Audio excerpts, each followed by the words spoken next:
Martha? Elected officials are stewards of the environment and our communities. We border an age in which humanity will face the effects of climate change and peak oil and might have to do with budget shortfalls that align with the Republican blueprint of Starve the Beast. What problems do you foresee in the city of Woodland, and how can your office start to deal with these problems today while providing for public safety services with our current depressed economy? That's a huge question. That has a lot of aspects to it. I'm tempted to ask you to repeat it, but Go ahead and reframe it. I can reframe it. Go ahead. I don't mean to be We have. troublesome. It's kind of, if I might. Go ahead. Okay, it's Condense it. right now with the budget problems that we're having and Republicans wanting to cut budgets and everything. Right. What do you see as how to go about still, being able to function, the city to function in doing its services, and what are the most important services?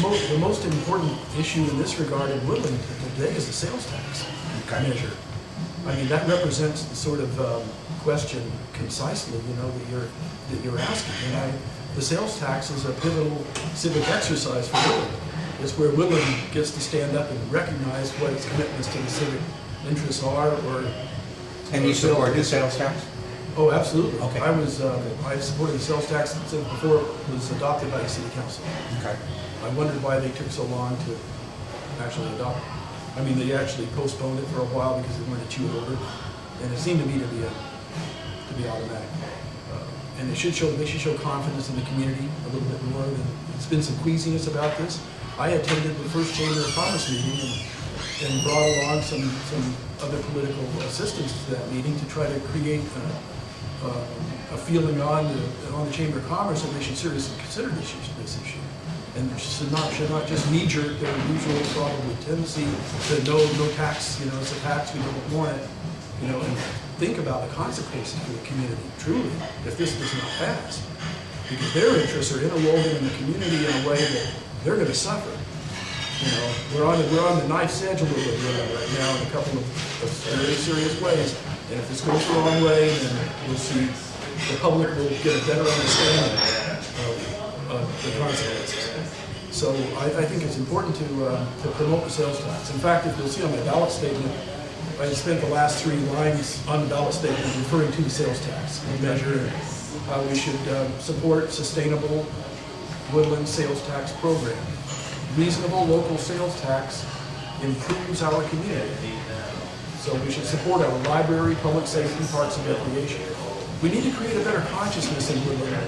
That's why this is such a wonderful exercise. A lot of times in crisis, you begin to forge the instruments of a powerful future. And here we have a crisis.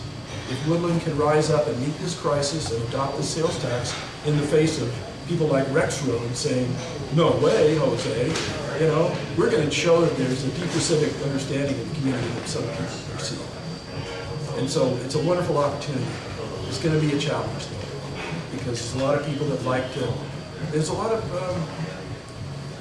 distrust. There's a very serious distrust about municipal government in Woodland, and some of it's connected with Measure E. Even prominent citizens in Woodland are very troubled about the way things have gone and they're likely to go, regardless of the economic circumstances.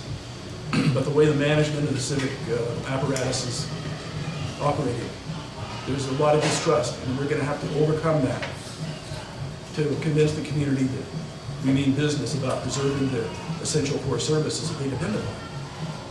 And I met with the library the other day. There was a woman and her husband and a small child on their bicycles, and we were up at the door, and they were trying to get in, and of course the library was closed. And she was reading the schedule and said, well, she came back down and reported to her husband, and said, well, they're open late on Thursday night. Maybe we could get in. And so I told them on the way out that they should realize that sales tax is going to be very important to preserve the library, and it can restore the library even to the levels that we had a year and a half ago.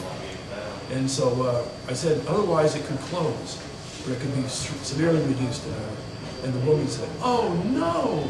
And her child said, "Oh, no." You know, it was poignant, and I said, make sure you network it. We need our votes for this. And, so I think there's an example of, I'm committed to this. I'm committed to helping the community understand and succeed.